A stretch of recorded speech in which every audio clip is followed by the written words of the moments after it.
Well, looks like I'm going to be solo for a while. I don't know where Bobby's at. This is supposed to be his rant episode, and he's late. So just talk about other crap, I guess. I didn't watch his video, so I have no idea what he was talking about, but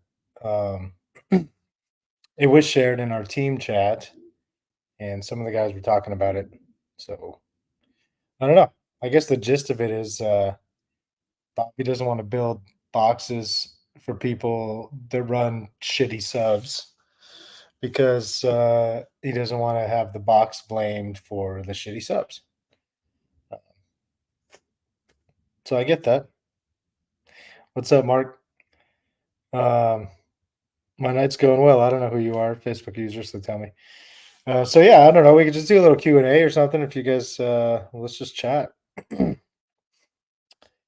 Tennessee, one state I've never been to. I don't think I've driven through Tennessee either. Good evening, good evening. Hello, what's up? What's up? What's up? Brody man, what's up, man? So, anyways, we're what, a week and a half outside from the showdown. I know we talked about it last week a little bit, but maybe a little bit of that. I'm trying to actually get ready for next year's showdown. Yeah, I I called the lady today, so I'm going to try to get the same location. I don't think that's going to be an issue. It's just things might be a little bit different on costs and stuff, which is whatever. It's just back end crap that I'll have to deal with. But they did say, like I mentioned in last week's episode, that they wanted to be more involved. The last guy I was working with was not very involved, really. He was just like, here's your room code, pick up your garbage. That's pretty much it. Get security, get insurance, whatever, blah, blah. You know, the little things. But this lady, she wants to try to make it really big and put some like marketing and promotion dollars behind it. Try to make it big. Try to make the car show side bigger. Michelle and Don didn't have a whole lot of time. And they also, I guess there was a show that same weekend called I think it was All Red Car Show. So basically, if you have a red show car, they were there. So. Hi. Hey. I was sitting here bullshitting. There's a Colt waving hello. Anyway. Stock Colt. What up, bro? All right. Yep, see you, bud. Yeah, I was just talking away. Yeah, I'm sure you're 8 minutes in. I was over here bullshitting. Anyway, the homie is dealing with like a little something, and I wanted to make sure that knew what I thought about what he was dealing with before I had to jump on the show, and it turned into a little more of a conversation than I expected. Anyway, so yeah. Basically, I told everybody that you hate Scar and Orion. Yeah, I figured. That's the main. I mean, I'm not a fan, and it's based on experience, right? I didn't know, shit about Scar and what my experience level is, and I didn't mind building. I used to not mind building custom boxes or modifying our production boxes for Scar stuff because the satisfaction level is low enough that I find customers asking me how to get it to be better, and then they upgrade things and it's better. Right. I had a customer, and this is one of the, there's usually just a few things in particular that make something like this happen, right? I had a customer about a year ago, and he got our 4.8 box, and we had to oversize cut out the cutouts to fit the fucking ZDX8. And he wasn't happy at all. And his neighbor had one of our boxes with our Alpha Series woofers. What is the ZVX compared to? Because they're all like Sundown copies. What is that? Right. Is that It's trying to be. It looks like a fucking X8. They did a good job of making it look like an X8, okay? and So that's that's like, where the similarities stop. It's a really, really poor quality product. That's a bad one, right? I get the DDX is a half decent woofer. You know what I mean? But I also don't need to make any special cutouts or anything for that shit. And the recommended specifications follow something I make already. But if somebody wanted a special custom fit just for that fucking woofer, for a Scar woofer, based on my experience, I'd be like, I'm not interested. Not. I honestly, happy customers, and it's not like I'm fucking up their boxes. It's that what we're dealing with is some people get it, right? The box is a really important piece of the puzzle, and they find me, or they find another high-end box builder that can build them a really nice box, and they're comparing, right? See, here's the thing: is a lot of the guys that run Scar that are super duper happy with it, they actually haven't had any real experience with something that they're comparing to compare it to that is a high-end build. It's frequently there, and I see there's a lot of guys that are like, I'm running Scar and I know I'd be better with other, but that's what I have right now. I got a killer deal on it, and they're doing it. What's the price point of these subs? Like, I mean, if you're going to spend $300 on a Scar sub versus $300 on something else, is it? No, but that's not. Okay, so like how much are they? I don't know anything. We're talking about let's talk about this specific sub because it's easy that way. Okay. They'll have that ZVX8 for $155, $169. Okay, and that is how much? How much is an X8? Like a little over 300. So it'll be like half price. So yeah. So what else is 150? But we're talking about now. If you were to buy a lower power rated 8-inch sub that's at that same price point, you would more likely get better performance than a ZVX8. Like it's a really bad product. It's a fucking turd. Like you aren't going to do anything awesome with that woofer. It's obviously meant to be a cheaper product. It shouldn't be a turd. You can make a cheaper product that's not a turd. But well, I mean, like the DDX and the V something 12. They're like, hey, you know what? It's a little bit less expensive than an SA, and it's not quite as good. Okay, cool. Hey, that's fair enough. It's a little cheaper, and it's a little bit not as good. But but when you start talking about like the whole ZVX line is if you really took and swapped out that shit for real Sundown, you'd go, oh. But what real Sundown can you swap out at $150 a sub? LCSs? What's that? I said, what Sundown are you going to swap out at $150 a sub? Oh, like an SA 8 is I mean in a similar price point, a couple $100 or just under. Okay. Right. Well, then that's fair. Yeah, it would shit or you know, my Shield Series 8 would likely dominate a ZDX and a little bit less even, really, for that matter. With my experience, on less power, you'll have more output in a much smaller box, and it'll sound better doing it. All of those things would be better, right? You know what I mean? And now there's other Scar products that don't perform horribly. None of them are fucking fantastic. None of them are fantastic, right? So, but anyway, this particular customer, and this has happened a few times where a customer had us oversized cut because it's a big ass cutout. It's way bigger than normal, so big that you can't just put another woofer in the box. And he was that's the SA. The SA8 is not $300. That's an X is just over $300. We're talking about SA8s. They're under $200. Fucking kids, man. All right, well, I'm gonna go to Down for Sound, or who else sells them? Does Sky High sell their subs? Yeah, and Sundown's website. Anyway, so they don't do it on Sundown. Maybe it's been a while. I've been a long time since I've been on their website. Yeah. All right, keep going. So, customers bummed out, and I'd have this happen a few times. He's like, "Fuck, man," and he's like, "Would it really be better with that are subs. And I'm like, yeah, but you're fucked. You paid me extra money to make your box special and cut these fucking holes bigger, you know?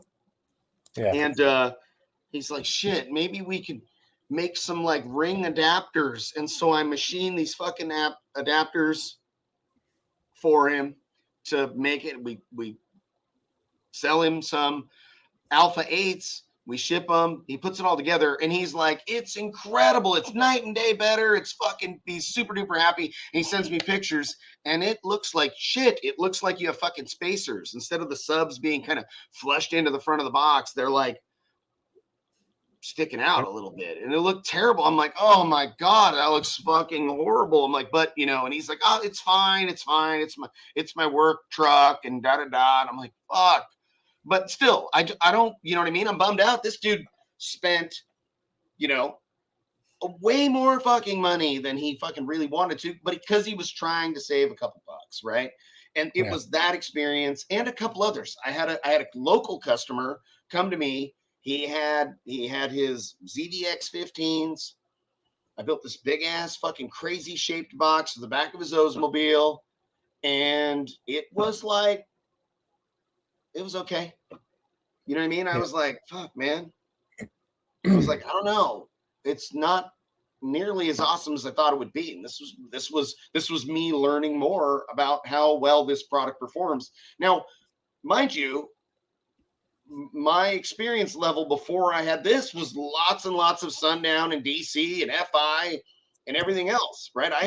We have a pretty heavy local audio scene that people meet up and they have demos and we'd have tons of shows over at Brian Nyman's place, and you know, he passed away just recently, which is super fucking sad.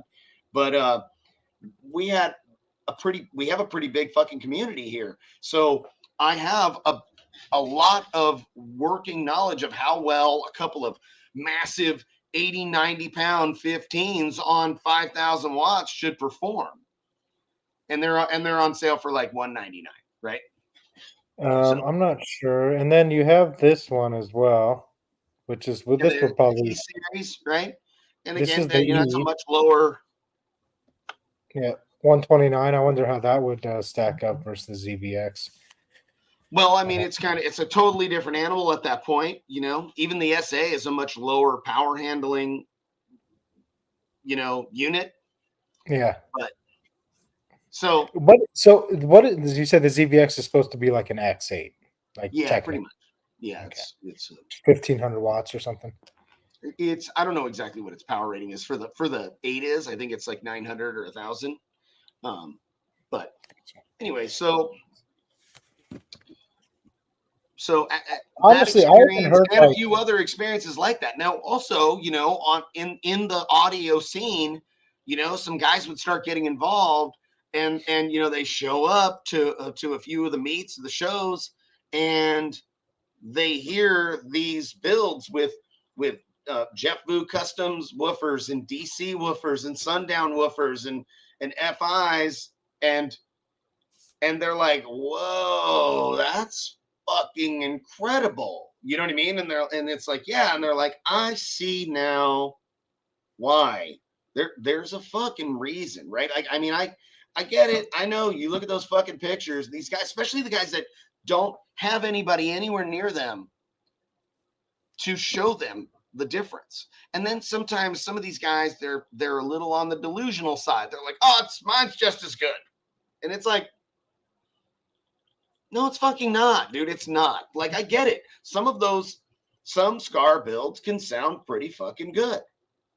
But if you were to swap that shit out for better product, you would very, very likely see a huge improvement. You'd see a performance difference. Now, I get it. For the money, you're going to get a lot for that money. But well, really, we know though, what they did in Carlos's band. you know, They blew his well, amps up. right. I mean, and here's another thing is like batch to batch, right? Every single Sundown X8 version 3 or every single Gately Audio Relentless version 2, every DC M38, M48, they're gonna be built the fucking same with all the same fucking parts. when you start buying this Scar stuff, if somewhere in the middle of that process they found a way to make one of those components a little tiny bit cheaper, that shit's going in there, because they aren't engineered. Nobody did any fucking testing. Nobody tested that fucking product. None of that shit happened. None of all of that development.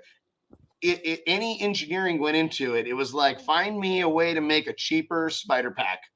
Give me a cheaper cone. Give me a fucking cheaper rubber fucking boot on here. Is there a way to get magnets that look and weigh the same that are fucking cheaper? Any of that. Yeah. Whatever the fuck we can do, any corner we can cut, that's what I want you to do. That's what they're trying to do. So you may, these customers that are like, hey, I already have a couple of these and I'm going to do this fucking build, and I want to get 2 more. That's probably a really bad idea with a product. Any product that has that little of engineering. Now, I also brought up, and I will say that my experience with Orion is far worse than my experience with Scar. Scar pretty consistently was like, no, that's not nearly what I hoped it would do, and it could easily be better with higher quality equipment. I mean, that's fair enough, right? You guys know it's way fucking cheaper. It's just not. It's not as fucking good, and that's fine. But Well, I Orion, mean, is Orion even around? Are they still selling subs? yeah, They really? yeah. Where? I mean, not to any of us, I mean, because it's fucking bad. So wow. I thought they Orion, just fell they away. have a fucking 12-inch sub, and I don't know what about the other ones that are in that, but I know this for sure. They have a 12-inch sub. They have the exact same model number. It's the exact same model number. There are 3 different versions of it, and they all 3 have a different fucking cutout diameter. So it's a different fucking basket assembly entirely. Now, when the old owner, or like the guy that was currently owning it. Anyway, Because there was a bunch of Mexican dudes that own that that distribution company in Mexico that bought it. I don't know yeah. what happened to that. Well, so fucking bug in here. Oh, I caught the motherfucker. I caught the mosquito in my hand, and when I opened my hand, he flew away. I would say Ampere's a much better product. Oh yeah, yeah. 100. Emperor's trying a little harder than Scar. It's also not super cheap. No, From my it's experience, a better product for sure. it's pretty decent stuff. Yeah, Andrew's been in the game forever. He makes good stuff. yeah. Owner of So my experience with Scar is, I mean, I'm sorry, with Orion, that was like this was when I was like, look, I started telling people when people were like, hey, I want to get ZVX8s. I was like, I'm not modifying my box to those subs. Please don't put those subs in my box. Not going to perform well. You're going to be disappointed. You can buy, our subs, the Sundowns, the DCs, shit. Even if you're looking for cheap, the CT Sounds woofers actually work pretty well in my box. I'm not a real big fan of CT Sounds. I know there's not really any engineering into it at all, but I do know that they work okay. So Yeah. I'm like, hey, if you're looking for cheap ones, then here's the CT Sounds. They work pretty well. The Mojo 8s don't perform very well, but I haven't seen those perform well in any situation. I know they're really, really beautiful, and I don't know what the fuck is wrong with them, but they're pretty fucking bad. What seems to be a pretty popular shop brand is God, what's the name? They make the Hippo subs. What brand is that? Yeah. You know what I'm talking about? Massive. Those seem to be pretty popular in a lot of brick Yeah. and mortars. Do you know much about that? I had a couple of customers have us fit the hippos in the enclosure, and I guess they did okay. They weren't like super bummed out, but again, this is one of those things where he's like, my buddy has Sundown X's in his, and I want to fucking dominate him, so I'm getting these hippos. And then I was like, I don't know, man. I was like, man, the Sundown X8 was really, really incredible. I tested every fucking super duper badass 8 I could get my fucking hands on. I had a lot of shit over here when we were developing our subs, and I beat the shit out of a lot of stuff. And the X8 was absolutely the most superior. The closest behind that was like the B2 Rampage, which was called the XM8. But the X was better almost everywhere in that smaller box. When we tested in a bigger box, they were a little closer, but the X was still a little better. And then the guy got the hippos, and we talked about it a little bit, and he was like, I don't know, those X's are probably a little louder. I don't know. It plays low bass a little better. I'm not sure. And I was like, well, maybe your subs aren't broken in all the way yet. Give them a little more time and see what you get, and having fun with it, whatever. You know what I mean? And this was before we were making our woofers, so it was a while ago. But my back to that experience with Orion, right? I built a box for a customer. It was fucking beautiful. Big acrylic window, 212s, right on the specifications that he had provided to me. I asked him. We shipped it to him. He sends me these pictures. This fucking sub is not going in this box. And I'm like, what the fuck's going on? And, I do a little bit more research, and I'm like, I'm finding different information regarding this fucking cutout. And then I finally get tech support on the phone after trying to call them several times. And the guy's like, oh, yeah, there's a couple different versions, and they have different baskets. And I'm like, how do I know which version it is? He's like, the easiest way to figure it out is to measure the basket. I'm like, I built this box and I shipped it to my customer, and there was no way to like have the customer cut the holes bigger or anything else. It was kind of the customer's fault, but it was also my fault for not really making sure of it. So I took good care of the customer. I was like, look, I'll build you another one. You pay for the shipping. And it sucked. I had him ship that other box back, and it sat around here, and nothing fucking fit in that box except for those weird. I was going to buy some of those to put them in that fucking weird box. It sat there until I cut it up and threw it away. And that was a frustration. And then more recently, I had a customer come in, and he had two of the 10s, HCCA 10s, and he had an HCCA 12. And he was like, I want you to build me a box for the 12 for my car. And I was like, sure.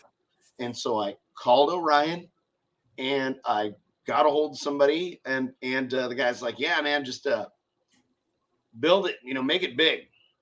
I'm like, you don't have any like recommended numbers? Like, you know what I mean? Like, are you talking about like big, like make it as big as a refrigerator, or big, like make it kind of big for being a single 12 box, Yeah. And he's like, oh, well, yeah. Make it kind of big for a 12. I'm like, kind of big for a 12, like 2.5 cubic feet. Like, what, you don't have any numbers for me at all. You don't have any port information at all. You have no recommended specs. Do you have any parameters on this woofer? He's like, no, we don't have any of that. I'm like, you guys didn't even like run DATs on this. And it's like $100 fucking tool that you could buy to just at least have DATs, right? I mean, it'd be way better if you had like real fucking data, and maybe if you tested these things. No, any of that shit. And I was like, I don't like, I'm like, I'll tell you what, I'll charge you by the hour to fucking run DATs on this and see what this thing does, and then create a box for it. Like, I mean, that's reasonable, but like I should be able to get some tech support from a manufacturer, right? I get it if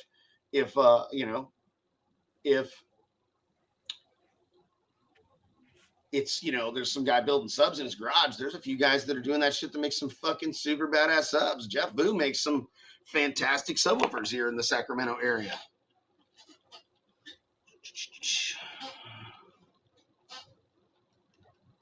On the Tundra, is it a crew cab?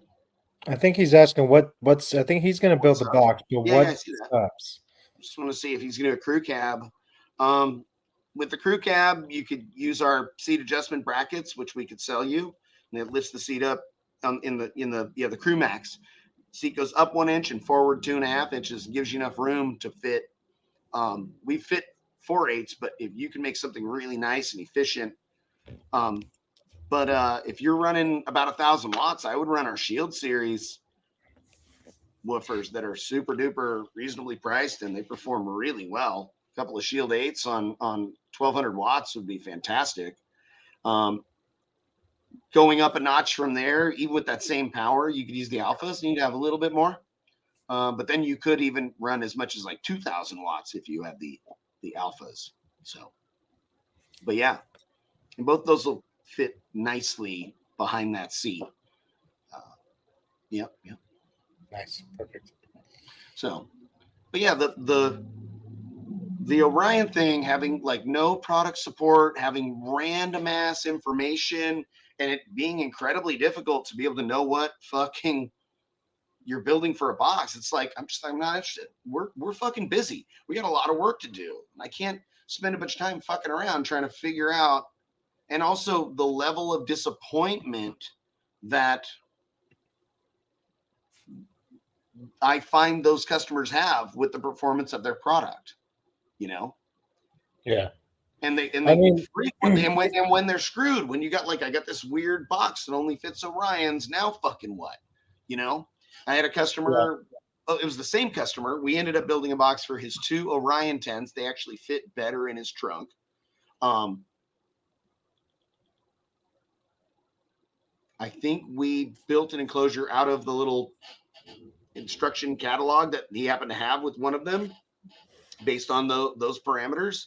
And I built a really nice box and it did pretty well. He was like okay with it, but he was beating on it really bad and he damaged one of the woofers.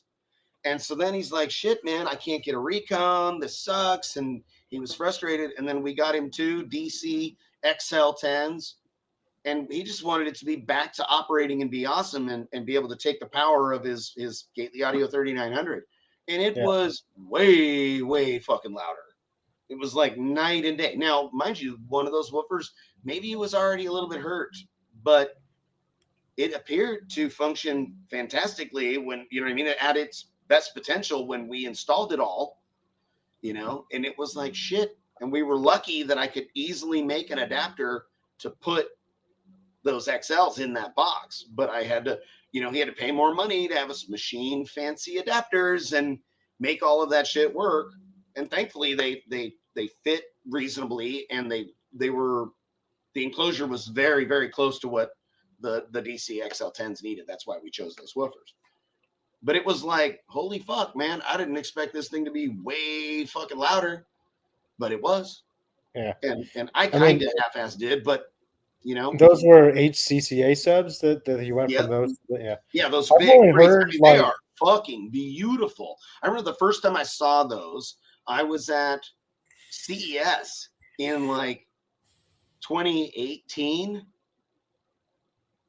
okay, It might even been 17, and they had like this big old H2 Hummer build, and they had like engine pullers with fucking subs hanging off of them on yeah. display, and they had the amps all on a big steel rack that somebody welded up, and they looked so gorgeous, big red, beautiful Orion amps. They look This like was the that would classic. have been 18 or 19 because Yeah, they I think it didn't was 18. start like pushing hard into the game until 18. Yeah. And all their guys were mostly East Coast guys. That's where I heard all their builds. None of them were like impressive and like No. crazy, you know. And they all, what's nuts about it is they had like a full a repair team there at all the shows. Like you have all the Orion guys, they take up like 20 fucking spots. They set up 20 tents. It's like Orion, Orion, Orion, Orion. And the last like 7 tents was like a technical repair center for all the amps and subs that were going to blow up over the weekend. It was wild, dude. Like shit you would see back in like the late 90s when competitive where competing was really big and you actually had like support from the brands, like they would come with all the stuff to make sure everything was, you know. But yeah, they was people out there was dudes out there fixing amps and subs during the show. This was a 2-day show. Crazy. That's wild. Yeah, that'll tell you how much faith they have in their product. Yeah. Yeah. That's embarrassing. Yeah, Yeah. and they didn't last long. I mean, I don't know, you know, they came in hard, but obviously their product must not have it's not held up, just like you're saying. Yeah, No, and they they got had bad. I mean, you think that sounds like they had great product support, but try to fucking call them and be like, "Hey, trying to build a box for your fucking crazy ass looking woofer over here." Remember they uh Arden Audio. Arden Audio was selling them a little bit, and when I was first like manufacturing boxes, I was in Arden Audio, and Arden Audio is kind of like a little bit of this known shop here that's in Sacramento that you can walk in there and they have, level 6 DC subs and sundown nightshades and Z series in stock and fucking 10,000 watt amps, and they have in stock multiple brands. Like you can go and buy wild shit. There are not many shops in the like that. nation that keep any big ass fucking amplifiers and giant crazy subs like that. So, let alone like several of the large high end brands, monster flagship super subs in stock, ready to be installed. And and they'll have some of our Gately boxes, and they have some other manufacturer make some funny shit for them too that are not cheap, but they're cool. And yeah, you can get some crazy stuff there. And he had one of those big fucking super duper subs in there, massive, fucking couple 100-pounder, Yeah, 18. the It was 180. called an 18, but it was like a 20-inch woofer, really. Yeah. And it's like 20 something inches fucking deep. And it was like, no, that's two guys got to carry that. It's fucking super. And I Yeah, the was cone building. was super deep too. I remember the Yeah, cone. the First time I cone was like saw it, this, it was like right? it's like that. It's probably still there. It's wild fucking sub. And I was building some special boxes. He had an SMD with the double motor 15, and he had a DC level 6. He had a DD 21, and he had a Sundown 24. And he was like, "Build me big, crazy, fucking beautiful boxes for each of these." And and I was like, "Cool." Oh, that got stolen. That big ass sub. Yeah, somebody's gonna be real disappointed after they picked up that big fucking turd. But I'm like, you want me to take this one too? And he was like, no, I'm going to keep that right there. And when people ask about it, I'm going to tell them, you don't want that. It's a piece of shit. And I was like, Yeah. oh, okay. He's like, I won't sell those anymore. And then he had a 12-inch of the HCCA, not the one with the super deep cone. And I'm like, that one? He's like, same thing. I won't sell those anymore. When people ask about them because they want them, I'm telling them, you don't want that shit. It's a piece of shit. And I was like, oh, all right. You know, and I was a little skeptical. I mean, it's so fucking beautiful. It is a really, it's I mean, it's fucking gorgeous. But and I knew a little bit about what was happening inside of a subwoofer, but until you start like, I'm going to make my own subwoofers and I want to make sure that they work really good, you start to really understand what the fuck is going on a lot better with the subwoofer, or at least you really get versed on the characteristics of a woofer that performs really poorly and a woofer that performs pretty goddamn well. And you Right. find that pretty much 100% of the time, if it has a really close gap, as long as it's not at risk of damaging itself and fucking blowing up, then it's going to probably sound really good and be relatively efficient. And it's probably fucking pretty badass. But and if you have a big old fucking gap, then it's probably going to sound like shit and be really sloppy. And that's what you get with those fucking cheapy ass subs that they make massive, gigantic fucking motor for no fucking reason. I mean, that's the thing, I guess. I usually pick them pretty well. And so the performance ratio for me with regards to women is far higher than my experience with Orion or Scar subwoofers.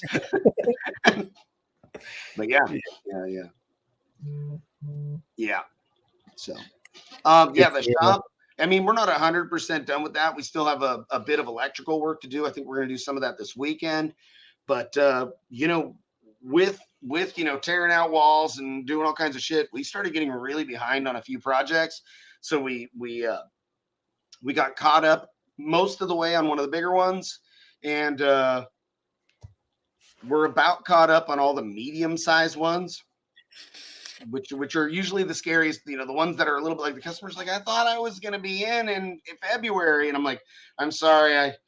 I tore a wall out of over there and I'm rearranging. And they're like, oh shit, I get it. No problem. But pretty soon you got to have that conversation with a dozen people. And it's like, hey, let's, it's costing me more time to explain myself than as if we fucking ramp up a weekend of overtime and get on top of a couple of these things and then get back on target. And then that way, yeah. So anyway, How's that Challenger coming along? Challenger is not complete, but it's so tedious, but it's fucking awesome. The roof is going to be fucking nuts. It's all floated out with fucking Bondo and fiberglass reinforced body filler. And it has all these insert components that'll have these acrylic pieces that have 3-dimensional engraving, and they're poured with silver metal flake resin, and they'll have lights and RGB tracing lights going around each of these crazy hexagonal organic shapes. It's fucking wild. So yeah. What'd you end up doing with the sub setup? Did you do an IB setup? Yeah, we had 2 18s in it, and we got it going. It was doing pretty fucking good. It was like kind of loud. We were like, all right. And we kept beating on it a little bit and kind of making some progress and got the subs kind of broken in, and it wasn't performing super duper well. Well, I didn't really know what to expect. I have nothing to really compare it to, but I wanted this thing to be able to do a pretty bitch and hair trick and be fucking loud, like, and I don't think I was quite there. Right. It's Did you build the subs differently? Like, did you put a real soft suspension on it or anything like that? Or we didn't, but what we did is we had some concern that my woofers wouldn't be well in an IB. And we were a little bit concerned about that. So we had some woofers that were built specific for IB application. They were built by a friend of ours, Ken Brown, who actually moved away from the area, but he had built them, one of the last things he had done before he left. And we took those woofers that he had built and we put them in, and it was essentially the same output, the same results. They sounded a little smoother when we were listening to them when they were right in front of the woofers, because they weren't making quite as much mechanical noise as our woofers did at medium high level. Yeah. So we were like, well, shit. I was like, let's, we had this idea of using the IB and just kind of sacrificing a trunk lid occasionally. It was like, let it eat trunk lids. Fuck it. We'll just buy a couple of them. How about when you open the trunk, was it louder? No, yes, no. Like with the trunk closed, it was pounding pretty good, but actually it was better when we had the trunk wide open and like the windows a third of the way up. And then it was like, all right, it's doing a little bit of a hair trick and it sounds really good, But that makes sense. Yeah. What's that? So that would make sense. Yeah. It just wasn't quite the output level that we hoped it might be. But I didn't have any significant reference to compare to. Now, for like an SQ application, it would have probably been really fucking awesome. It would have just been a lot quieter. I would have just turned the volume fucking down and it would have sounded magnetic. But that's not what we were doing with this. Customer wanted it to be pretty loud, but it's got to have the back seat. So I felt like doing 3 12s in a 4th order on a shitload of would be better. Yeah. So I designed that, and we're going to build that, and we're going to put it in there and see how that performs. I'm like really confident about that. I did 2 12s in a Challenger in the past in a 4th, and it was fucking nasty. It was really good. So, yeah. Good. Yeah, I mean, I know I've seen some videos of some people that do some crazy IB setups that seem to move a shit ton of air, but I don't know what they're doing to get to that tuning or whatever. I mean, it was blowing some air around a little bit. I think. But I mean, like violent hair tricks, like. Yeah, I don't know. Like not just like if the goal was violent hair trick, like I thought big cone area IBs were a good way to go, but I don't know. I don't know anything about it. 18s. Yeah. I don't know. Maybe I don't know. How much power was on them? Just like A normal mount? single 7100. That's a lot of power. It was a lot of power. Yeah. I mean, we for sure weren't using all of it. Yeah. And well, we got cone area and we have excursion. And I was like, damn, man, maybe you know, I've seen, I mean, like that all steel with the IB thing that God damn it, he was parked right next to you guys at Slam, not this last year, but the year before. What is the guy's name? It had four stereo integrity 24s. Oh, he did park the van in our booth. Hank's Correct. little Tiger van. Yeah. Yeah. And that thing was like, that was like pretty windy and kind of crazy. It was crazy windy. I mean, Yeah. kinda. For like it to be all steel and this whole gigantic wall and all of that stuff, you're like, yeah, you fucking better be moving some shit around. You know what I mean? Like it didn't like it did what I expected it would do. Right? I wasn't disappointed. I wasn't like, what a turd. That's dumb. I was like, this is fucking cool. And I remember it was in the morning. It was like all the steel was fucking freezing cold. And I like walk over to it and it was warming up. And it was, it was 9:30, 10 a.m. So all that steel is still fucking freezing ass cold. And he had just fired it up. And I walk over there and it was cold wind. And I was like, sheesh, that shit's crazy. There's a fucking Arctic breeze in that motherfucker. But yeah, I mean, I wouldn't say that thing had a windy level that was anything like anybody's big sixth order builds or anything like that. I don't know. Maybe you didn't get a super good demo. I remember it. I thought I remember it ripping, but I could be wrong. It was ripping for. It's got 4 subs and 1,000 watts on each one. It was fucking badass. Yeah, you know what I mean. It did. He did end up getting it to do over a 70. I don't know at what frequency. It's all filled up and everything. I'm sure it's really nasty. Whatever happened to that thing? Anybody know? I have no idea. Where is it? What I liked about it is how small it was. Like you could toss that thing on a trailer pretty fucking easy. It couldn't weigh that much. I mean, I had steel in it and all that. It looks so fucking cool when you're walking up on it and you see all 4 of those woofers just fucking chooching. I was like, that is fucking cool. Yeah. It was way cool. Jim, he said he sold the sub, so he still has the vehicle, maybe. Yeah. A windy 4th order in the back of your WRX. I don't know if that's even possible. Maybe a couple of 12s. I don't know about doing hair tricks and shit, but it fucking pound like hell and play some lows. Sound really nice. Yeah. So anybody wondering where Drew's at? He's flying to Phoenix or Scottsdale. I don't know, somewhere in Arizona. I don't know what he's doing out there. Is that when where the Master Tech Expo is? Yeah, probably makes sense. Yeah. He said he was going to join us, but I don't know if he actually is or not. He's going to make it. I think he would have done that already. I think he just landed, or no? Yeah, no, he's like just landing, so he may end up like popping in like with a cell phone in his hand or some shit like that, walking around. But yeah. Oh, was he at JL training? I thought that was okay. Yeah. Anyway. He got in at 6:20, Jim. I think he said, unless that's 6:20 his time, but he said he lands at 6:20. Yeah. I have 415 sub up port back box. Thinking of turning the box around, port forward, and building a chamber on top like a 4th order. Sealing it in. I mean, it doesn't exactly work that way. It kind of does, but the ported box is, it would be tuned too low. Is really the problem. If you were to not enough port area. Yeah, if you're tuned way too low, it'd be weird. I mean, if you made it like a 1-to-1, you might do some really, really good lows, but it'll probably have a drop off like crazy at like 30 hertz. It'd probably sound muddy and might make a shitload of port mock. Yeah, I don't know. It probably wouldn't be good. Yeah, just build a whole new box. Don't do that. Yeah, build a new box. Yeah, easier.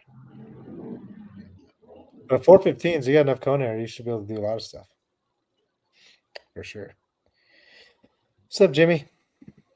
Gonna be passing through in June, buddy.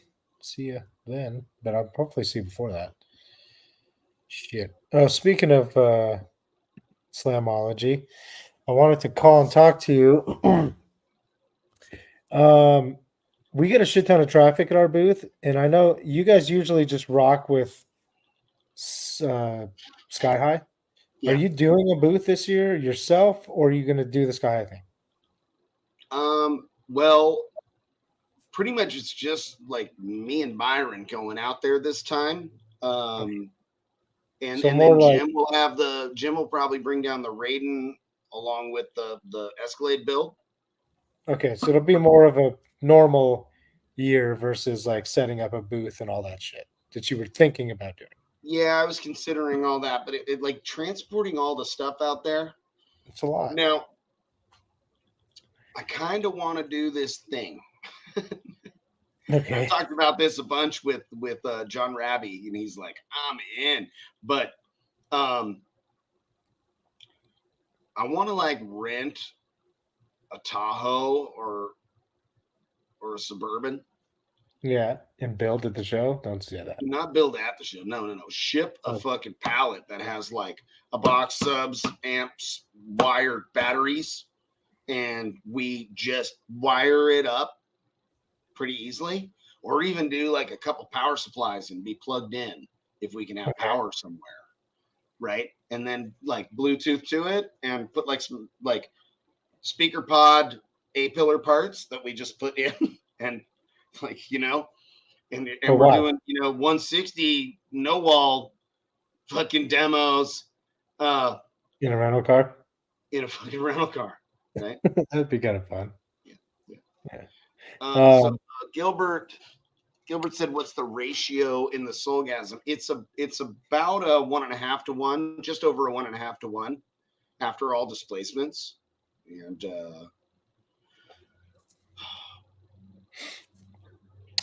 I can't remember what the lower bottom chamber volume is per sub. It's somewhere around. It's right about 2.2 per 18 or per 15 rather. Maybe it's under that. How much port area is in your back chamber? How much port area you got back there? I built that shit like a year and a half ago. If I were to take out my one rear center sub and put a port, would I be able to make a big enough port? I think so. I mean, even if we had to kind of like make it almost the size of the cutout, we could kind of make that happen. I think you could, because you'd have. Be curious if it would get quite a bit windier or not as a sixth order. No, that's not enough. Maybe do 2 of them and run 7 subs. Yeah, or just sticks and have 3 ports in the back. Yeah. 7. 6 might be good. I mean, it'd be windy. It'd be a little more windy, but I think you can be windy as fuck when you have a fourth in an extreme vehicle. That extra back pressure, Yeah, I mean, mine it is pretty windy right now, so it is just going to get windier with more power. So we'll see. I think I'm even going to do a little more testing with the port and keep closing it up because we didn't do a whole lot. My neighbors were not super happy. I bet. And I don't have anywhere really to go. I can't like take my tools and shit with me. So we basically did some math. We built it up to where we thought it should be, and then we added. I think we only got 2 layers. It gained on each layer, but we were like, that's probably good. We don't want. Let's not close it anymore. Yeah, you're like, I don't want to be fucking around with this all day either, right? You know what I mean? So yeah, and I think I might even be able to close it more, and it may keep gaining, but it ended up what was kind of cool. The internal port of the Soulgasm a little bit when it was still kind of new. Because when I started getting down into the teens, it sounded a little like struggly. But once the subs broke in, it doesn't fucking care. You play as low as you want. Do you think it matters, or do you think it means something, I should say? So we tested it with it wide open, no port, and it Yeah, was loudest at 50 hertz, and that's where it had, I think, the most rise as well. it's gonna be where it's making the most efficiency. So So when I a lot when of I was times, closing the port, um, each layer I put up, it was dropping frequencies, obviously, and where we ended up, it matched that 50. That's where it was loudest, was at 50 hertz. So, is that something that may be a good thing to try to do? Is to try to match like that resonant frequency output with no port to like I said, it was no, like 52 hertz, I mean, 51 hertz. One more layer, we got the 50 hertz. It ended up being the loudest spot. yeah, but Like you might have added more, and it might have kept on getting louder too, right? So you didn't reach the point of diminishing return yet, so we don't really know. I mean, right. it's a pretty safe start to be like, well, when I do the math on this opening, it's tuned to fucking 94 hertz, and that's not good. So let me shrink that bitch down to a normal-ish fourth order tune frequency of somewhere between 40 and 45 So, hertz. And how I've do heard you people doing it figure much the darker and gaining, but maybe you could do this real quick for me because I don't really know. I just kind of always got it from box software from people who did designs. How do you know the tuning frequency of that port opening? Because I just did it by port area. Because I've always kind of gone rule of thumb, 50% ish of cone area is what your port area should be. But I'd never really tune it to frequency. So, how do and then you you kind of know? get to a thing where you start having super ultra high excursion woofers, and you start going up a little bit there too, right? You know what I mean? And all of a sudden you're like, I might be all the way up at 70% port So, like, what area I'm asking, I because guess, I is got how do I these mega calculate 3-inch excursion woofers. what I'm tuned at right now? Basically, I know what my port area is, but I don't know the tuning. I mean, you could do it in a simple box calculator, and you would just calculate that chamber as though it was a ported box. If you were I just see. using like one of those calculators on your phone, Okay, do that. makes sense. Acrylic loading wall. Yeah, I mean, we're taught there's going to be something different than what I have there now.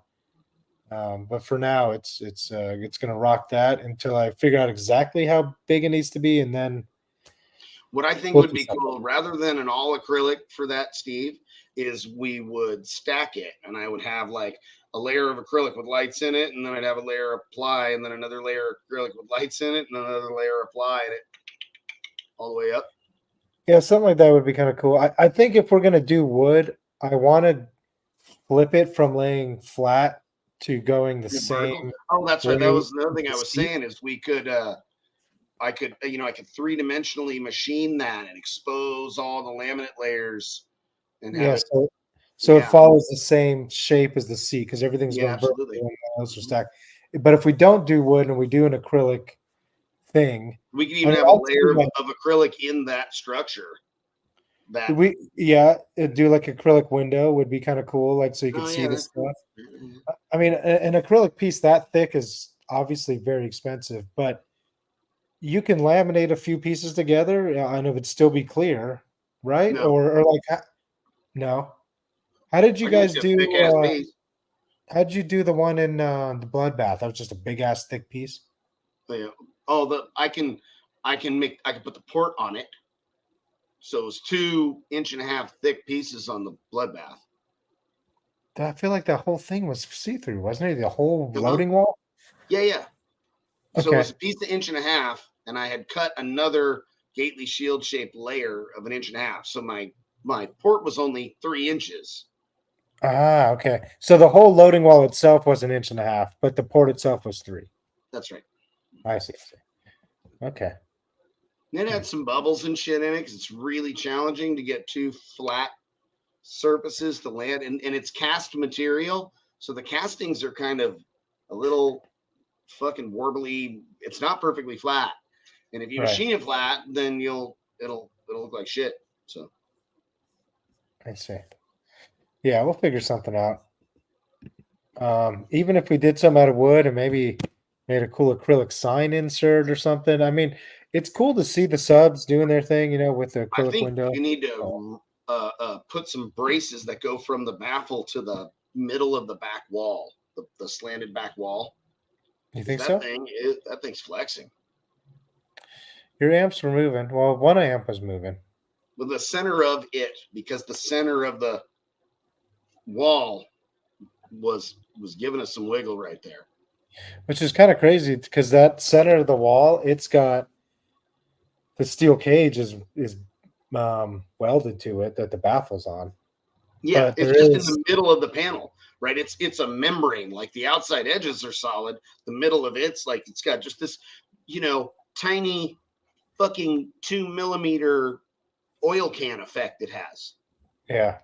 You know what I mean? I'm It's gonna going have to figure out. Yeah, I'll have to build some sort of brace that little badass steel brace that bolts to the fucking baffle and bolts to it. there's Fucking no badass. room on the baffle though is the problem. Like I don't know where I would bolt to. There's not room between the woofers a little bit. Fucking Yeah, that's an fine. inch. Make a fucking piece of, I guess like if I made like a full, if it was a cross, like a 1 inch cross, and it oh yeah, bolted in that'd be those kind of cool. And it has places. like 3 mounting points, right? Because you can't get behind the angle, Well, right? it'd have to be. I guess I would have to do. I don't know how I don't know what the hell I would do because, like, I have 2 rows, obviously 3 rows of subs. So I don't have a mounting point in the middle. It No, would no, have to you would be. do it in the middle. You do it on those two sides. Boom, boom, boom, boom. You're good. Yeah. I wonder if the roof is flexing at all. I don't think so. We go from there and to that, and then up to the fucking roof. They could just do Fucking like sick. one straight up, and then from those to the back wall, something like that. Just do it like square tube, so make it strong. If I layer birch and acrylic to stack fab, I would if it's something relatively small, uh, uh, clear Gorilla Glue works really good. I wouldn't do it with something really big, but I've definitely done a couple things with clear Gorilla Glue, and after it cured and I ripped it apart, it ripped the ply laminate layers apart. And I'm talking about Baltic birch. I'm not talking about that shit from Home Depot that you can like pick with your fingernails and rip apart. Yeah. You know what I mean? So yeah, it was that clear Gorilla Glue works really well. It's a real heavy coat of black primer is all that's on it right now. He might mean inside the box.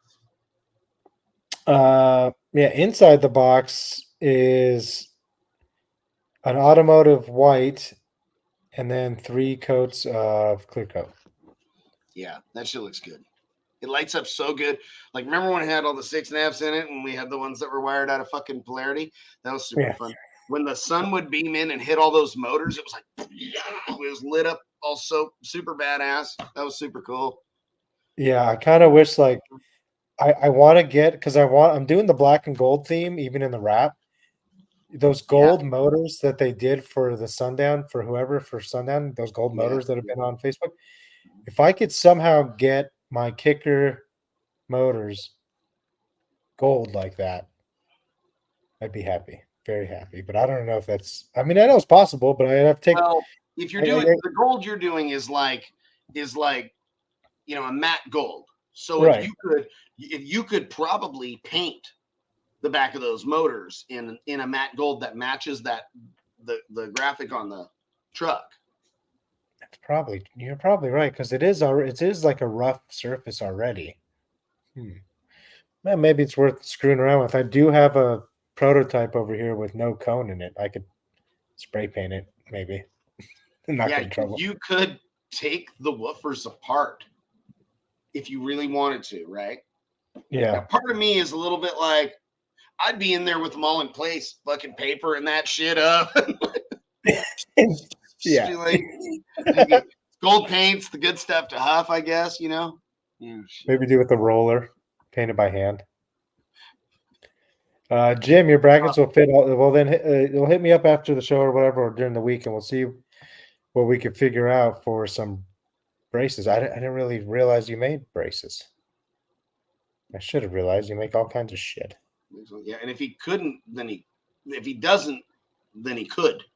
So There you go. fucking measure it all badass and have him machine fucking billet ones and then anodize them gold. Yeah, then send me a They go from the $2,000 middle bill. of the fucking baffle and they Yeah. go to the back wall and then up to the fucking roof. Oh, that'd be fucking so sick. Be like super inexpensive too. Just these big solid pieces of billet aluminum that are machined all badass. I'm sure it'd be like the cheapest thing that anybody ever purchased ever. It'd be like, Yeah. It sounds like something you'd sponsor, Just ship. like he just wants to give those away. He probably has a stack of them in his shop. He's just trying to get rid of. Like, These huge chunks of 6-foot aluminum. billet 1-inch slabs. He's like, oh, this is I got those. Yeah. This shit just weighs so much. I need to get it out of here. This machine, find a way to machine 80% of this material away and pack it up very carefully and ship it across the country to somebody and make no money. No, the gold metal flake wouldn't match his like kind of matte gold finish that he already has. It'd start looking weird if he starts getting a bunch of different weird gold going on. You try to keep it pretty even to where it kind of looks like gold anodized. Yeah, the thing about a wrap is it's really hard to get a printed wrap to have that kind of sheen, like a gold sheen. It has to basically be flat. And then the gold, like the chrome gold wrap material, it always looks cheap. You know what I mean? Yeah. Whereas like the matte gold finish you have, it looks pretty elegant. It looks good on there on the primer. I think it looks good. I agree. I'm thinking about doing something with the wheels too. I may get them powder coated a matte black and have like a gold because they're they're deep dish. Yeah. Maybe doing like that matte gold rim lip and then the black on the inside. Now you could do that wheel with the vinyl, or you could spray those wheels your damn self with the same shit you're gonna spray those motors with. Yeah, I'm not. I don't know. I've never sprayed rims before. It won't look like shit. I mean, if you do a good job, it won't. But if you do I have to like sand them down. Like shit. I would just take them somewhere, let them beat them, and then powder coat. DeAndre's got a good idea. You might be able to use Plasti Dip on the wheels and the motors. And if you're like, I don't like this anymore, then you just peel that shit off. Do they make gold plastic? I guess they do make all the colors. Yeah, they make like any fucking shit you want. I wonder what that would look like. I guess that's another one of those things. If you do a good job picking the colors and mixing it and getting it just right, and then you do a good job applying it, it'll look fucking great. But we'll all know if you did a shitty job because it'll look like shit. Yeah, but what'll suck is that it'll be a learning curve. Any of those things, right? Any one of those, you're like, well, let me learn this fucking color. Let me learn how to prep this fucking motor. Let me learn how to prep a wheel. Let me figure out the best way to mask this shit off. Am I trying to do this shit? Am I tearing these motors completely down? I mean, these subs completely down, which, you could probably do that. Send me a link to Rucci or I don't even know who the hell that is. If I send them some videos of the build and shit, maybe they would do that. You never know. I got to get the suspension dialed in, dude. I need to get this thing down on the strip so I could start just like making crazy videos. Some viral shit going. Yeah. I'm not even familiar with that company. So use this seal over there. They make this stuff called accordion boot, and it's made for like RVs, semi trucks. It's pretty standard stuff, and it has like it's called an accordion boot because it's an accordion. Basically, it's rubber, and one side of it has like a metal pinch molding, I guess it's called. I don't know, but it goes once you make the hole, you cut the hole. That pinch molding goes, it's wide enough to go around both layers. Because usually when you cut into blow through, it's 2 layers in the bed on the back wall, and then obviously you have the bed itself, and you have a gap. So both sides of the accordion boot have that same lip, and you just stick it around it, just like molding, pinch it real tight, and fucking good to go. I think he might be also talking about or intending to be asking about the actual The enclosure itself. the box itself. So put a bed cover in your truck. Yeah, bed cover would be a really good idea. Don't build it out of MDF like at all. The Baltic birch plywood that we use is like marine grade, and it deals with moisture really well. And if you stain it, it's an oil-based stain that's going to take it a lot further. And then there's products like Audie's oil and even just cutting board oil and cutting board wax that will make that extremely water resistant. Like the wood itself is like pretty incredibly water resistant and water durable. Like it we've had pieces of material that like when the shop next door flooded, it got like soaked and it just kind of stained the wood. It didn't swell. It didn't. I was like, shit, we could still use that. Like I didn't bother to throw it away, you know. And the Rhino liner is pretty good, but I've seen a Rhino liner box that was in the bed of a truck, and it was an MDF box. It was a good MDF box. He had all the right shit, and just this tiny little spot started letting water get in, and once the water got in on that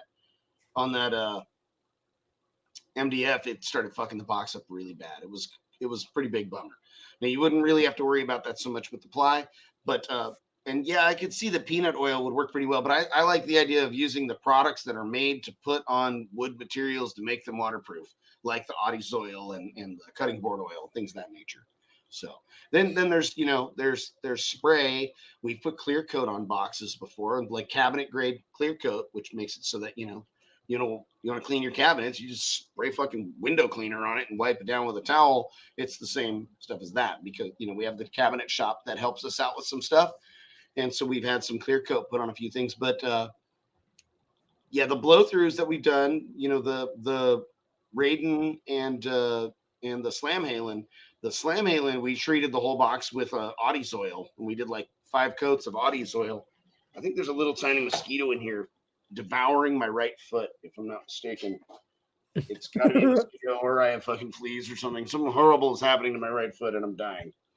So if I fall on the floor and fucking die from that turbo malaria that's going around, anyway, yeah. So I don't know how well Flex Seal would adhere to stained wood. But I really love the results that we've had with the boxes we've treated with Audie's oil. It's really beautiful. It's good. But the only thing that sucks is like if you had a big fucking scratch on your box and you went after it and sanded it and you restained it, it'd probably really show. Even if you, I guess I need to do a little test run on something. Is do a test piece of wood and be like, what the fuck happens to a box that we treated with Audie's oil and then we get a big scratch in it, we want to sand it and restain it, because our boxes are incredibly easy to fix.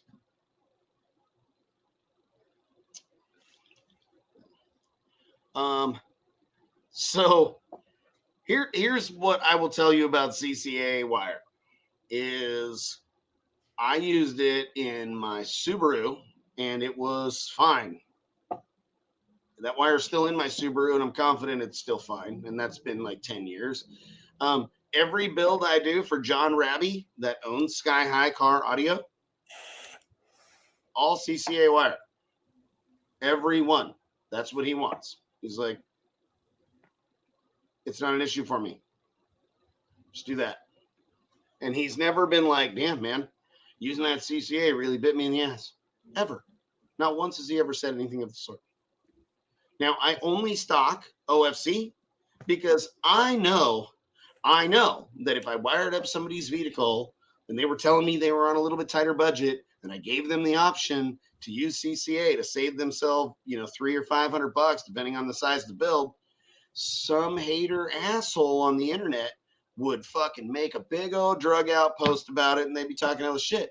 And I gotta avoid that a little bit because I'm not really a fan of all of that shit. Now, I made my live feed the other morning talking about it. I had a customer, he was bummed out that I wouldn't build a box for his fucking ZVX8s. And I explained it to him, and I explained in those details. I'm like, look, man, the track record of experience that I had with that. And then I explained all of that in my live feed. I talked about my experience, the Ryan. Most of these motherfuckers, they can't even listen to a person talking, let alone read anything or understand that based on somebody's experience with a certain product or products to be like, you know what, I don't want to fucking do that shit. So there's, fucking dozen or so guys trying to be fucking relevant, being like, I can't believe this fucking guy. He's dictating what product people want to use. I'm fucking not. I just said I won't build a box for that shit.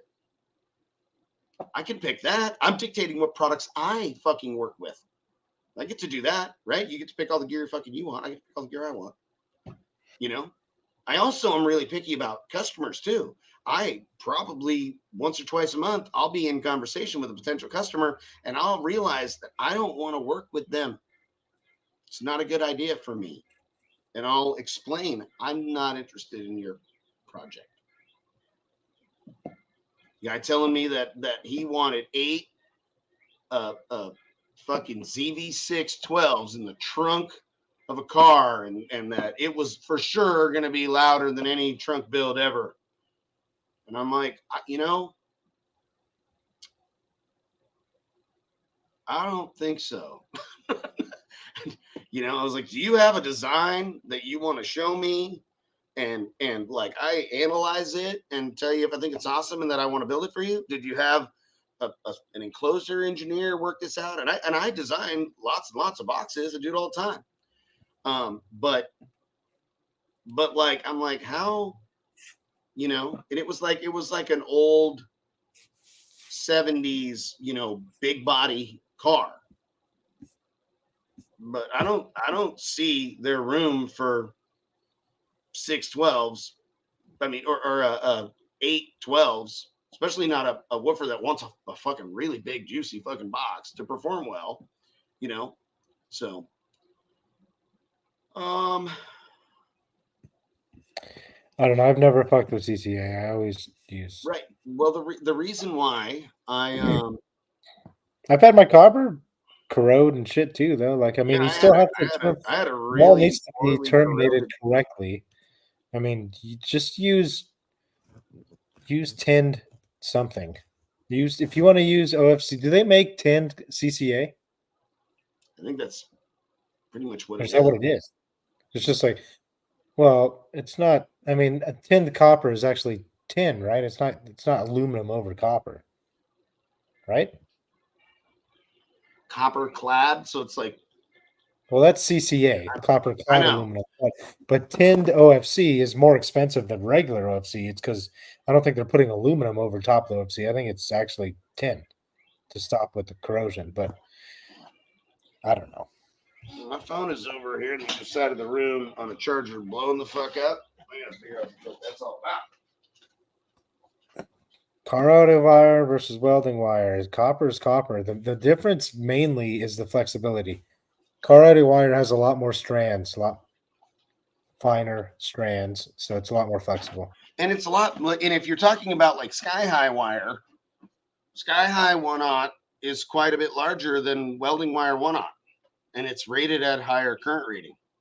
Yeah, you basically almost have to double your aught. So like 2/0 welding wire is kind of like 1/0 audio wire. And then all of a sudden, it's not a whole lot fucking cheaper too. Yeah. Like if you're doing short runs from your amps or whatever, yeah. But if you're going to do long runs, just do bigger singles or less runs of bigger wire for your long ones. That's what I always think the better bet.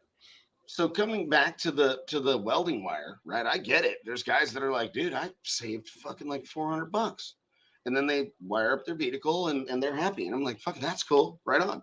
I'm okay with that. But I had a customer come to me with big ass rolls of welding wire, and we were wiring up his Suburban, and me and a guy named Mark Bonowicz was helping me, and we were fighting that fucking not so bendy shit while we were doing the wiring, and we finally got it all wrapped up and it was done. And I was like, shit, that probably was fucking an extra hour and a half, 2 hours of us wiring this thing up because we're wrestling with this fucking stiff ass wire. Yeah. Putting this thing together when we're getting ready to fire up this truck. I'm like, well, it's fucking dark outside now. We could have been gone a long time ago. And Mark nudges me and he's like, you're billing him by the hour. We're $125 an hour for the shop rate. So there's probably 190, $250 or so of Labor. Yeah. extra labor he paid. He probably didn't really save shit. And it doesn't look that cool because we got fucking all the same color red fucking wire throughout his build. And we're putting different heat shrink on the end. And, and it was like, shit.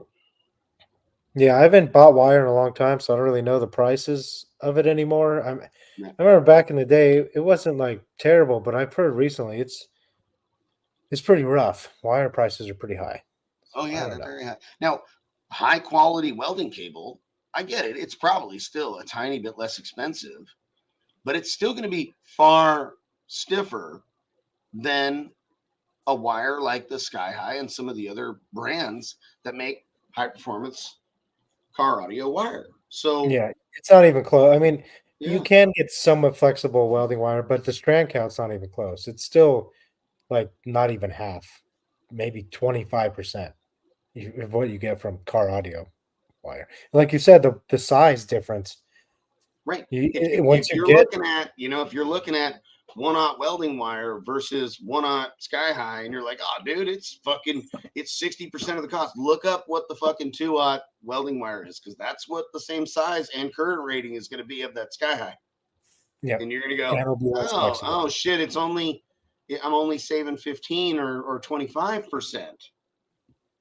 Yeah. And I'm for sure going to be wrestling with this shit a little bit more than I am the Sky High. Now it might be a thing where me and the guys are so familiar with how to manipulate the Sky High wire. Like Tyson does stuff where he'll have the wire in his hand and he'll be lining up to the fuse block and the and the amp or the fucking battery or whatever, he's all of them, every one, and he'll kind of twist it around a little bit and find like a little happy point, and he'll fucking draw a little like dash right at the end of the wire, and then another one over here, and then when he strips that wire back, he puts that lug on it so that it's aligned with it the way he designed it to.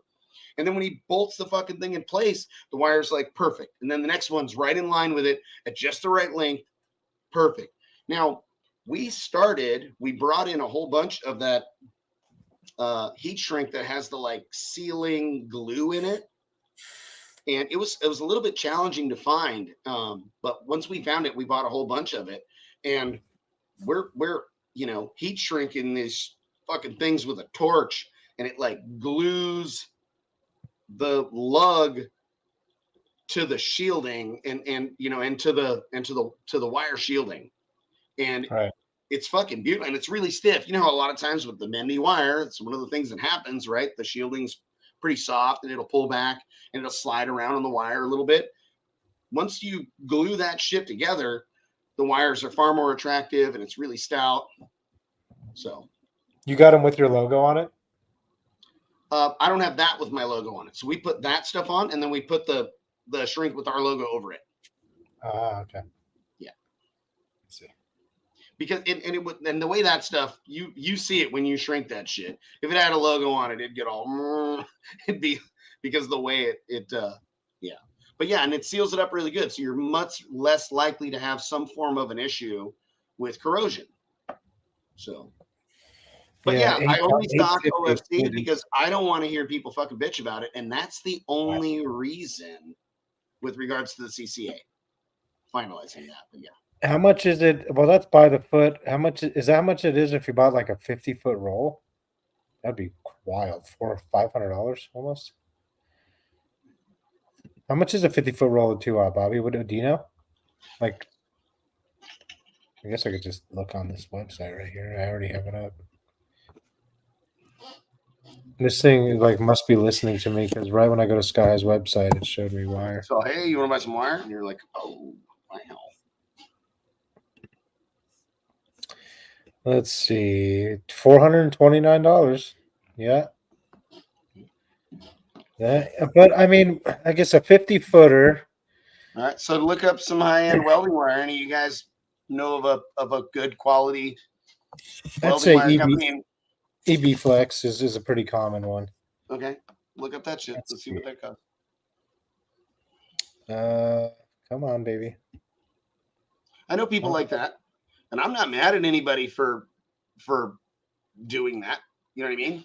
Like, well, I'm not mad at anybody for running Scar. I'm like, go ahead, run it. I'm not saying don't buy that shit. I'm saying I don't want to build your box for those fucking things because I don't want you and me to be disappointed.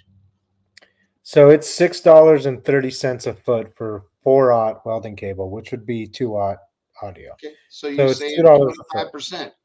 25%, and we're talking about a large scale build, you might save fucking $600, $800. That goes a long way. And if you got a little bit more time on your hands to get that done, now maybe even somebody that I would say like do your if you have a lot, if you got a big electrical build and you have a lot of alts and you need to get that current from front to back, and you need to do like you're going to run grounds and power, and you're going to do 3 runs, let's just say, and it's 15 feet or more, 18 feet because of the way it's got to go around. You're looking at like 100 feet of wire, maybe a little bit more. So yeah, that's 800. You could just do that with welding wire, and then do all your pretty stuff that people are going to see. Do that with sky high wire or something of this sort. That will look better. It'll be easier to do the bends and stuff like you're going to need. That's what I would do if you want to save a few bucks. But even still, you're going to buy 100 feet of welding wire. You're still spending $700. I swear to God, if it is the same mosquito, it's tripled in size in the last fucking half an hour of seeing them flying around. It's not that much, actually. But $630 versus it's a $200 difference. $230 difference. So it's actually less than 25%. That's right there. It is basically 25%. Yeah. But I guess it just comes down to how much wire you have to buy. Is this Chris Carone right here? Talk to me, Facebook user. Are you saying EB Flex is bigger than welding wire? Well, it is welding wire, and it's based off of American welding gauge standards. So I'm not sure what you mean. Maybe the jacket might be fatter. No. Played for 10 seconds and had a new one. Yeah. I built these crazy fucking boxes for my buddy Chris Carone for his 4 Amper Audio 12s, and I had done a bunch of measurements down low and I measured up a ways, but I kept on, as I was going and wanting more volume, I kept on making the structure taller, and I didn't double check how tall I could make it before it became an issue to not fit correctly in the truck. So we built these massive boxes. We loaded the subs. We wired it all up. We fucking tucked that shit in there. And like we slide it in. They slide the first one in and put it up against the fucking far side door. And we put the second box in and we put it. And then we go to close the door and the fucking plastic sitting in the door's like 15 degrees open. And I'm like, what the fuck? And he's like, I'll just cut it. And he goes over and he starts cutting the plastic on his door. I'm like, why didn't you just take the door panel off while we sort it out? And he's like, oh, I already cut it. We close the door. We fire it up. It plays for like 10 seconds, and like immediately, like we turned it on, and he had already had a little bit of stuff in the truck, so it was pretty straightforward. We put an Amper Audio 5K. We put that in. We boxes in. Everything's in. We fire it up, and it's playing for about 10 seconds. He turns up the volume, and I'm turning up the gain, and it is fucking cramming. I turn up the gain and see a little bit of clip lag. I leave it right there. We're standing there smiling at it, but we're like. And I was like, it looks really goofy. The box is way too tall. It's up above the window line, like 4 inches. It looks stupid. But It was fucking slamming. We were like, and the roof's like, it was the oil can all over the place. We're like giggling and smiling, and then all of a sudden the amp blew to fucking bits. Fire sprayed out of both sides of it. And Andrew at Amp Audio, what is his last name? Andrew Bailey. I called him up the next morning, and he was like, send me the amp. I'm going to send you one out right away. And I was like, okay. And he's like, we'll sort it out. He's like, that should not happen. You're wired at 1 ohm. You got all the fucking battery you need. Everything about this, nothing should have caused that shit. And I was like, okay, shit. And he was like, I got you. He was really cool about it. And then I sent it to him. He got it to his repair guy. I think he had a local repair guy that he would bring them to personally. And he called me and he's like, I'm standing right here. We're looking at it. And there was a fat ass glob of solder on the board. This is, I'm just going to warranty this and you don't even have to worry about it. And I was like, dude, you're fucking cool. I really appreciate that shit. And he covered the shipping, the whole fucking thing. And I was like, he gained some points with me. There was some other things that I wasn't super happy about with the Amper product in the future. And so I stopped selling it. I was having some reliability issues with some of the subs. I know he's had that worked out since then, but it was a little more of a hassle than I cared to deal with back then. Okay. But yeah, it was pretty wild. And then I went home and I was stressed out on how stupid looking the box was and the fact that we had to like cut a fucking part of a door panel for the fucking box to fit. And so I was up in the middle of the night. I couldn't sleep and I designed a fucking box. And I had a conversation with Chris about it, about like sending text messages to people. And he was like, oh, my phone's always on silent. And like, I don't get messages or whatever until the fucking morning or whatever. Well, I'm fucking like 4 a.m. and I'm like sending him pictures of shit drawn on like a little notepad. I got like a fucking notepad. I got a notepad this big and I got whole box design. Like I got like one page is the side view and another page is the front view. And then there's like box information. And I like send him a picture and send him a picture and send him a picture and send him a and because I sent like 4 of them in a row, it, like his phone like woke up and started fucking making out loud notifications. And he's like, hey, like, yeah. Oh, sorry, what's up? I didn't realize you were up. He was like, dude, you sent like 5 messages in a row, and my phone started freaking out. I was like, oh shit. Like I took it out of silent mode because I sent him enough messages. I'm like, I'm sorry, my bad. Go back to bed. Have a nice night. It's like, and then I built the box like the next day, and then the next day it was in his truck, and it was beautiful and it was loud as fuck. And it was fun. But yeah. Nice. Yeah. So my man Chris is on here. I don't know how often he watches the show, but there he is. There's our story. Well, thanks for watching, Chris. Yeah.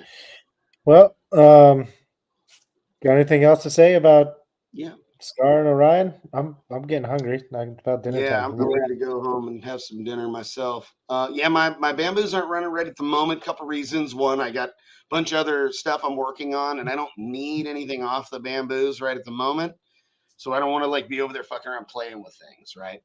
And then Gavin is my technician that works at the workstation next to the bamboos. He helps me with them quite a bit, and he is in Southern California at Disneyland with his family, which is fucking awesome.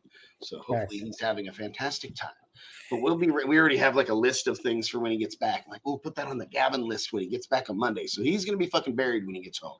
So he's gonna be like, you gotta do this, and we need you to look at this, and we need to update this stuff with Sky High, and I need you to fucking audit Sky High's site and make sure that they have all of the shit that we have and they have in stock listed on their site. And then you have to audit our site and make sure that we have everything that should say in stock available to purchase on our site. He's like, yeah, good luck with all that shit. You got a lot of work to do. So fun. Sounds like a lot of fun. Nice. Well, let's see. You got any more questions before we bounce out of here? Yeah. What else you guys got? I think somebody else was asking about something. Oh, somebody asked about, and I meant to circle back to this, soldering versus crimping. Now, if you do a really good job crimping, then crimping is for sure better. But if you do a shitty job crimping, then you're going to have fucking a big problem. So, yeah. Now, John Raby has, I think he probably still has it on his desk. He has a lug. He has a lug that they put the wire in and they crimp the shit out of it with the hand crimping tool that they have, and then they cut it right down the middle of the crimp with like a bandsaw, and it's like perfectly smooth because it smushed that copper all together. So yeah, it does. It just looks like it's a copper slug inside of it, basically. Yeah, I've seen it. Yeah. Yeah, you know what I'm talking about. It's the one that's on John's desk all the time. Who knows? Maybe Johnny has one too.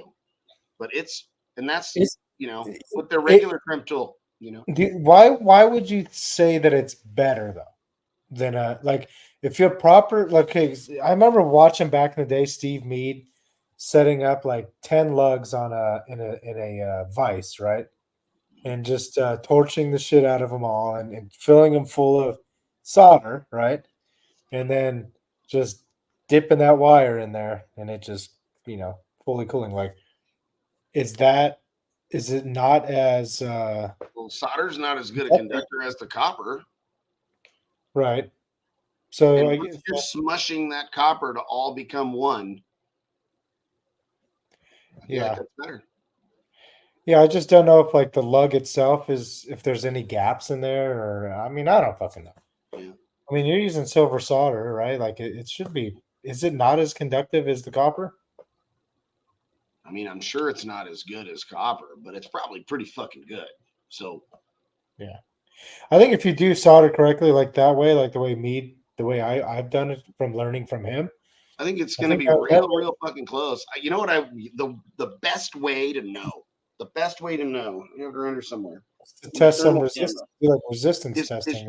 The resistance test is a little tough to do, right? Like you'd have to like put a load on it, and it'd be like this big study. The best way to really know if you have an issue is to like you could use like an amp with dual inputs, and you have a fucking distro block. It's got its two fuses, and you got the fucking lugs on it side by side on their own individual side. Yeah. And you start drawing fucking shitloads of current through that thing, and you see which one makes heat faster. Yeah. Because the lugs will be the first thing to start. It's the connections, the connection here, the connection in here, and where you're really gonna fucking see it is when you got a wire furl and a fucking wire, and it's just smushed with a fucking set screw. Because I will tell you that connection is your worst connection in the whole fucking gig by a fucking long shot. That is where all the heat of your amp starts. Now, you probably wouldn't even see voltage drop when we're talking about the crimp lug versus the soldered lug. If you had a shitty crimp job lug or a shitty solder joint, they're going to be pretty shitty. But you would see if you did a really bitchin' job crimping, like me and the guys do with the crimp tools here, and if you did a really good job soldering, which we've done that, we did a big solder job on Tim Bernyansky's competition car, and I was like, I think I'd rather use the fucking crimp tool. It's far more efficient and time wise because it was and we were melting the fucking shielding of the wire and shit. But yeah.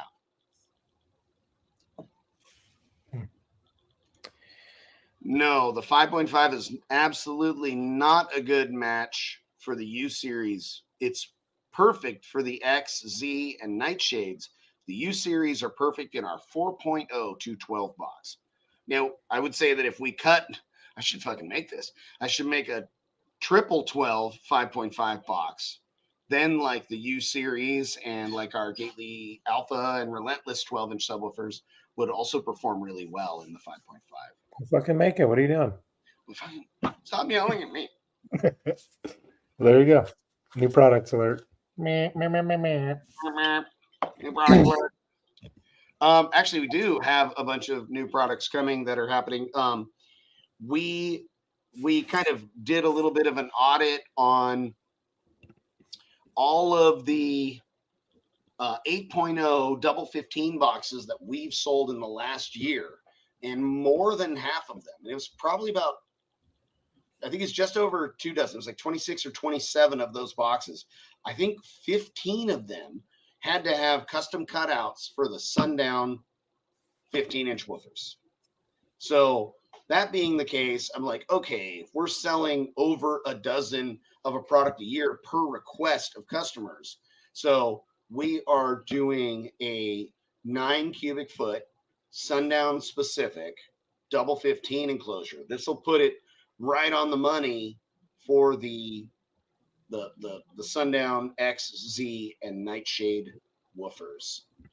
Double 15 box, slightly taller and slightly deeper than our 8.0. It only took like an inch and a quarter one way and less than an inch the other way to accommodate that. It's got a little bit more port area, like right on the money for those woofers. So it's designed for those subs. So we're going to have that really soon. We also designed a sundown specific single 10 for the X, Z, and Nightshade subwoofers. So those will be coming really soon. And we got a couple things we're working on as well. We're gonna start doing more like graphic shirts.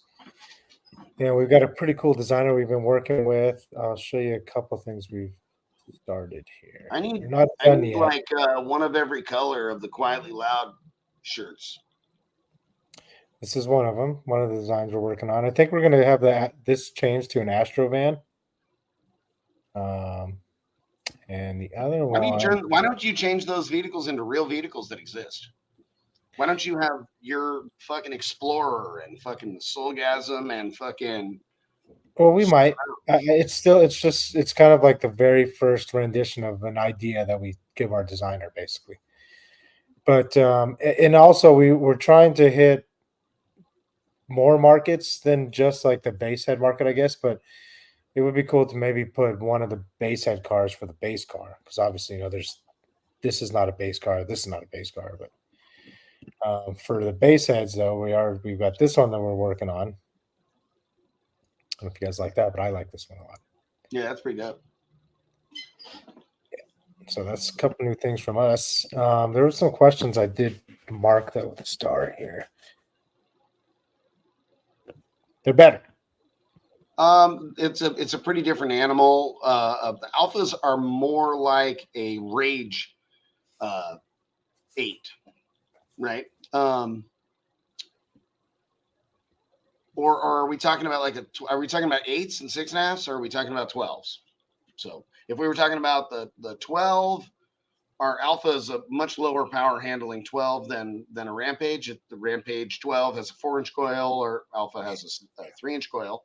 I would say that probably the most similar to our alpha version 212 subwoofer to think of is a Sundown U series. It was one of the woofers that I tested and admired and loved some of the characteristics of it. So I aimed in a very similar direction, and I want a little more motor and a slightly tighter gap, and it'll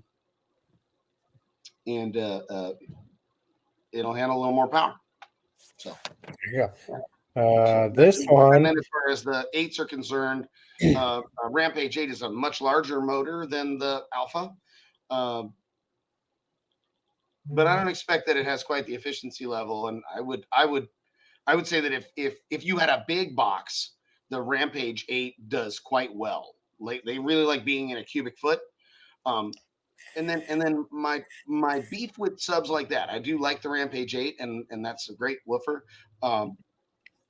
Is once you have an 8-inch woofer that needs to be in a box that's a cubic foot or larger, then maybe you could be using a pretty badass 10 in that same space to have results, right? So it starts to make less sense at that point. makes sense. There's a little bit of a fine line there. But the Rampage 8 is a fantastic woofer if you have some room for it. If you can put it in a pretty big box, it's gonna do a little better than our alpha on 1,000 watts. But if you're squeezing that shit in there, you can put 2 of those alphas where you can fit one of those Rampage and kick the shit out of it, right? I mean, at that point. So, and if we're squeezing them, if you said we have 0.6 and you put the Rampage in it and you put the alpha in it, and you fed them both 800 or 1,000 watts, the Rampage isn't going to be happy at all. So, yeah. So no, we didn't talk about the deathmatch thing at all. We could touch on it a little bit. It's something Jim shot me a text, and if we are going to do something, it makes sense to start doing it now-ish, or to at least start bringing it into the conversation versus the last minute thing. And he had a good idea of doing like an East versus West, because a lot of the East Coast guys, I think, are going to start making the trip following what Duncan and Matthew and Britt and those guys did. They had a blast, and I think we're going to start seeing more of that happening. And if we could get, even if it's just like, I know there's North and South as well, but if we just split the country down the middle, and if you're in the North or South of the East, you're part of the East Coast, and same with the West. Get some builders together that want to be involved. If it happens to just be one builder, that's fine too. If it's multiple, that's fine. If people want to pick one dude's shop and maybe take a weekend to fly out there and put hands on it or whatever. But it's all going to be like kind of like NASCAR style, like same subs, same amps, same vehicle. And then it's just going to be up to the I mean, it builder. doesn't have to be the same vehicle. No, I want to do, I guess it doesn't have to be the same vehicle. No, it should be, because I want to try to keep things as down to the builder as possible. It's spec, right? You know, Yeah. like, yeah, because Okay. so, and same song, and it'll be, you know, I'd love to do it for pink slips, to where if we could get sponsors for subs, amps, and maybe a couple other things, wire, whatever, blah, blah, basically get the build sponsored, and then the builders come up with paying for the vehicle and material. Maybe you could even try to get some sponsors for that too, if I have enough time to work on it. And then they will battle for pink slips, just like they did in Colorado. It'd be a lot of fun, and it would be. I mean, when you're going for pink slips, like it wasn't. There was no like animosity at that Colorado show. They were happy to give their car away, and vice versa. So it's, if you're not, As long as if it's nobody's not fucking for, doing weird cheater shit. yeah, I mean, I'd like to hope that people are going to be ethical, you know, but yeah. again, I mean, I've seen people fucking cheat at car audio competitions. So yeah, I've seen that. but more than likely it would fucking be. eyes, but I've seen it.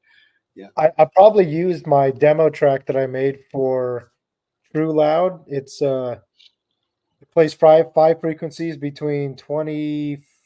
Fuck, what is it? 28. I think 28 and 54. It's like every 6 hertz. It's the next frequency, and there's 5 of them, and it plays them for the exact same amount of time through a minute, and then it's looped.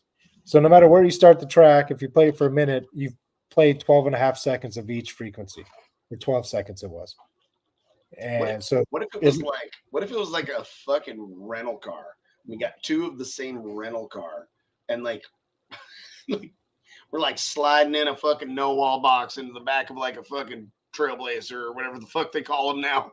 Like here's your fucking Equinox, and we're like unbolting seats and hiking them up to the hotel room, and we're fucking sliding this shit in and fucking, you know what I mean? Like, yeah, I don't know. Maybe. Maybe, I mean, but this, I mean, if I could get, like I said, the sponsors together and get things lined up, I know there's been a lot of builders on both sides that already said they're in. So I think it can happen, and it would be fucking awesome. It'd be a lot of fun. I think it cause a lot of talk and videos, and you know, the virality shit. Maybe our last question, but Bobby. Well, I got a couple more that I'll touch on real quick. Guys were asking pretty specific things. A 212 all acrylic, probably going to start at about 8,860. I think the last couple of them that we were quoting are in that range. And they start getting a little bigger. Then we get to 10, 11,000 bucks. So But yeah. There you What go. we got? I keep Sky High 4/0 in all 4 colors that it's available in stock. I've seen like the Shock Audio 8/0, and I don't think it was actually bigger than the Sky High 4/0. And it was like a fucking, like, not ultra bendy, whatever, but yeah. And then we got a 6 DC M38s would be fantastic. 4.5 cubic feet would be good for that. I like that a lot. Fuck, man, that's one of those things where, like, I'm dying to know. We got. Well, you have more motor, so you'll be able to play longer. You'll be able to demo more because you have. It depends on how aggressive that he might be being on lower frequencies. The M38s aren't going to like 27, 28 hertz the way the X10s will, but they might play it better as long as you don't take them too far, right? You might have a whole bunch more with 6/8 than over 210s, right? I mean, you have significantly more. Well, an X10 is pretty much a fucking 12. It's like an 11 and a half, right? You guys know that, right? Like, Yeah. like it's like it's a normal cutout for a 10-inch subwoofer is 9 1/8 of an inch, 9 1/4 for some of the ones that are a little beepy, right? An X10, the cutout is 10 1/16, and the outside diameter is like 11 and 9/16 or 11 and 5/8. So like, and then a regular, and then like and then an X12 is like 12 and 5/8. So you're like, okay, so is that an 11? you know, so and it's a fantastic woofer. I'm a big fan. I fucking think they're badass, but they should call it an 11. Same with like all of DD's big super subs. That's a fucking 9.5. That's a 13.5. That's a fucking 16.5, and that's a fucking 19.5. That's not an A10 1250. It's not big. Too big. They need bigger boxes. They need bigger cutouts. They don't fit in a regular fucking box. And that's all fucking great, but they should name them that shit. But I would. So if you have both, fucking build both boxes and put them in there and tell us what's awesome. We want to know. I'm dying to know. And if you like working on your audio system, which clearly you do, enjoy the process. Get some test results before you pull out the 210s. Collect some data. Do burp tones starting at 20 hertz, real gentle. Bring up your bass knob and go to 25, 30, 35, 40, 45, 50, maybe even up to 60. And if you want to be really thorough, after you've done that sequence, go back and go fucking 21, 26, 31, 36. And that's the best way to keep from, really heating up the amp or the sub. Because we find that lower frequencies don't really heat up the subs as much, but they do heat up the amps more. And we find that higher frequencies heat up subs more, and the amps don't get as hot. So we were able to do that test sequence, and we collect the data. And that's how we test our boxes at the shop in vehicles. So, and then once you pull one out, put the other box in, make sure that everything's working correctly, and then give it the business and collect that data and fucking report that shit to us. And if you were to show us that you collected all of that data with both of those fucking boxes, I'll fucking give you one of every color, quietly loud fucking shirt, and a hug and a high five when I see you in person. And then I think that was everything, right? Oh, I hope so. I'm hungry. Relentless 8s in 1.9 cubic feet. How much power are you running, Keith? Because that's a pretty big box for my subs. That's like, I really don't like them in being, unless they're pretty low power. If you got 1,000 watts or under on them, they're probably pretty fucking happy. But if you want to run, 1,500, 2,000 watts to each one, keep it under 0.7 and they'll be happier for that. Yep. Cool. Any more? Oh, shit. Almost took my light over.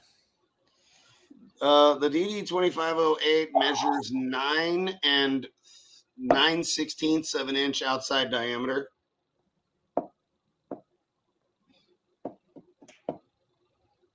always want to be anal.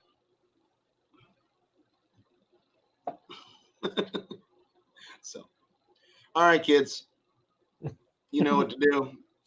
Be nice people. Yeah, just like the shirt says. Can you see Yes, it? that's it. Get it up there somewhere. Is it? It's Picture backwards. Huh? engine noise. Yeah, Be picture engine nice noise. to people. Quietly loud.